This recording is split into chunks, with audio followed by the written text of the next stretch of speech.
Մեծարգո պարոն վարչապետ, նախընթաց ժամանակահատվածում դուք բալանսավորված դիվանագիտական կարևոր շրջագայություն ունեցաք Մոսկվա, ապա Նյու Յորք, ապա Ստրասբուրգ։ Մոսկվայում ատոմային ֆորումի շրջանակներում անձնական հանդիպում ունեցաք Ռուսաստանի Դաշնության նախագահի հետ, դատելով մուտքի խոսքերից և երկու պետությունների պաշտոնական հաղորդագրություններից այդ շփումները առնվազն ջերմ և բարեկամական մթնոլորտում անցան, ապա Նյու Յորք ՄԱԿ-ի գլխավոր ասամբլեայում հնչեց ձեր փայլուն ելույթը, որ արտացոլում էր Հայաստանի Հանրապետության ռազմավարական շահերի հստակ արտահայտումը, մի շարք շփումներ Նյու Յորքում, այդ թվում ՄԱԿ-ի գլխավոր քարտուղար Անտոնիո Գուտերեշի հետ, զուգահեռ արտաքին գործերի նախարար Արադ Միրզոյանի բազմաթիվ այլ շփումներ, ապա մեկնում Ստրասբուրգ, հանդիպումներ ԵԽԽՎ բարձրաստիճան և Եվրոպայի խորհրդի բարձրաստիճան շատ պաշտոնյաների հետ, ելույթ ԵԽԽՎ-ում, հարցերին պատասխանների հնչեցում, որոնք արտացոլեցին այն, որ Հայաստանի Հանրապետությունում մարդու իրավունքների և ժողովրդավարության խնդիրները անդադ գնալով կատարելագործում են, բայց ամենակարևորը, որ Եվրոպայի խորհրդում մեծապես աջակցություն ստացաք խաղաղության պայմանագրի օգոստոսի 8-ին նախաստորագրման հետ կապված ակնհայտ աջակցություն Եվրոպայի խորհրդում։ Իմ հարցը հետևյալն է. Դուք մի քանի անգամ գնահատական եք հնչեցրել, որ խաղաղության պայմանագրի նախաստորագրումը գրեթե անհնարին էր դիտարկվում, բայց ստացվեց։ Բալանսավորված և բալանսավորման արտաքին քաղաքականությունը ևս հեշտ չի ու շատ բարդ է։ Ինչու՞մն այս ամենի հաջողության գաղտնիքը։ Շնորհակալ եմ։ Հաջողության գաղտնիքի մասին կխոսի Հայաստանի Հանրապետության վարչապետ Նիկոլ Փաշինյանը, համեցեք պարոն վարչապետ։ Շնորհակալ եմ պարոն Թորոսյան հարցի համար, իրականում գիտեք ձեր հարցը շատ կարևոր է,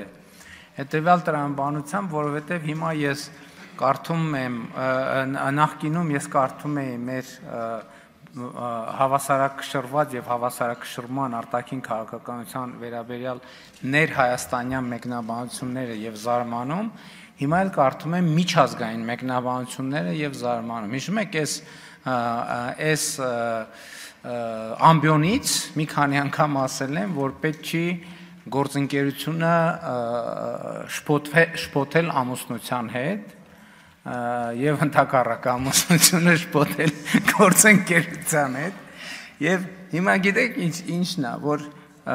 ամեն այցից հետո մեկնաբանություններ են հնչում, որոնք կարիք ունեն պարզաբանման։ Երևի թե բալանսավորման և բալանսավորված արտաքին քաղաքականությունը ինքը կարիք ունի պարզաբանման։ Ինչու՞, որովհետև նախկինում մենք խոսել էինք, որ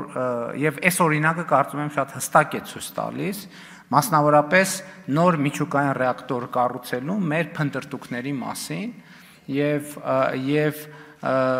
ես միջազգային մամուլի արձագանքներից հասկացա, որ մեր դիրքորոշումը կամ լավ պարզաբանված չի, կամ պարզապես այդ պարզաբանումը չի հասել հասցեատերերին։ Մենք կայացրել ենք ռազմավարական որոշում, որ մեր հաջորդ միջուկային ռեակտորը լինելու է փոքր մոդուլային։ Մենք դա բազմակողմանի քննարկում ենք ունեցել և այդ որոշումը կայացրել ենք։ Հիմա հաջորդ հարցը, ում հետ ենք մենք կառուցելու, ում հետ ենք գործընկերություն անելու։ Մենք մեր բոլոր գործընկերներին, ովքեր նման բան ունեն, նման տեխնոլոգիա ունեն կամ կարող են ունենալ, մենք բոլորին հարցրել ենք, ասել ենք դուք կնեղսրտեք, եթե մենք այս թեման քննարկենք նաև մյուսների հետ։ Բոլորը ասել են, որ ոչ։ Հիմա ինչ եմ ասում, որովհետև երբ որ ես գնում եմ Մոսկվա, ասում են վերջ, ուրեմն որոշվել է, որ Մոսկվայի Ռուսաստանի հետ է կառուցվում։ Միացյալ Նահանգների հետ հուշագիր ենք ստորագրում ու նոր գնում Մոսկվա, ասում են բա հուշագիրը ստորագրեցին, ինչի գնացին Մոսկվա։ Գնում ենք Չինաստան, ասում են բա չհասկացանք, հիմա մենք շատ թափանցիկ ասել ենք, որ այս պահին մենք ուզում ենք ստանալ առաջարկներ։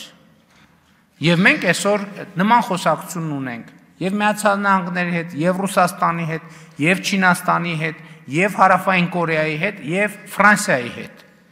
Եվ որ առաջարկը մեզ, ընդ որում մենք քաղաքական կոմպոնենտ չենք դնում ընդհանրապես։ Մենք ասում ենք կոմերցիոն եւ տնտեսական շահավետության առումով մենք պետք է նայենք, որ առաջարկն է մեզ ձեռնտու եւ ընտրություն կատարենք ըստ այդմ, որ արձագանքեք գուցե շարունակենք։ Շնորհակալ եմ, պարոն վարչապետ, ձեր խոսքը շարունակելուց զատ նաև խնդրում եմ անդրադառնալ այն հարցին, որին դուք անդրադարձաք ՄԱԿ-ի Գլխավոր ասամբլեայի ամբիոնից ելույթ ունենալիս, մասնավորապես Ադրբեջանի նախագահ Իլհամ Ալիևի որոշ արտահայտություններ, որոնք բացառապես չեն տեղավորվում օգոստոսի 8-ի համաձայնագրի տրամաբանության մեջ, մասնավորապես այսպես կոչված Զանգեզուրի միջանցք արտահայտությունը, որի հստակ պատասխանը դուք հնչեցրիք, ես խնդրում եմ ձեզ, որ Հայաստանի Հանրապետության թիվ 1 քաղաքական ամբիոնից եւս ձեր տեսակետը ներկայացնեք, շնորհակալ եմ։ Պարոն Թորոսյան, ուղղակի տարողունակ է, ես համոզված եմ այդ հարցերի կտան, եթե թույլ կտաք, ես միջուկային ռեակտորի հետ կապված այդ խնդրի համատեքստում ձեր հարցին պատասխանեմ։ Հիմա մենք ասում ենք, որ մենք այս թեմայով երկխոսություն ունենք 5 գործընկերոջ հետ։ Տեսեք, հրապարակային ասում ենք, եւ ընդ որում այդ խոսակցությունը գործնական է։ Մեր փորձագետների խմբերը այցելում են կամ պիտի այցելեն տարբեր տեղեր, տեսնելու, ուսումնասիրելու, պարզելու, եւ մենք, բայց մյուս կողմից էլ առաջիկա 1-2 տարվա ընթացքում մենք պետք է որոշում կայացնենք եւ պայմանագիր կնքենք, եւ այդ որոշում կայացնելու եւ պայմանագիր կնքելը չի ունենալու աշխարհքաղաքական, արտաքին քաղաքական ենթատեքստ, որովհետեւ մենք ուզում ենք փոքր միջուկային ռեակտոր եւ ուզում ենք դա առավել լավ գնով, առավել անվտանգ տեխնոլոգիայով եւ նաեւ իր ներդրման հետգնման հնարավորինս առավել կարճ ժամկետով։ Խնդրում եմ, այս ոչ ոք սրա տակ աշխարհաքաղաքականություն չփնտրի։ Շնորհակալություն։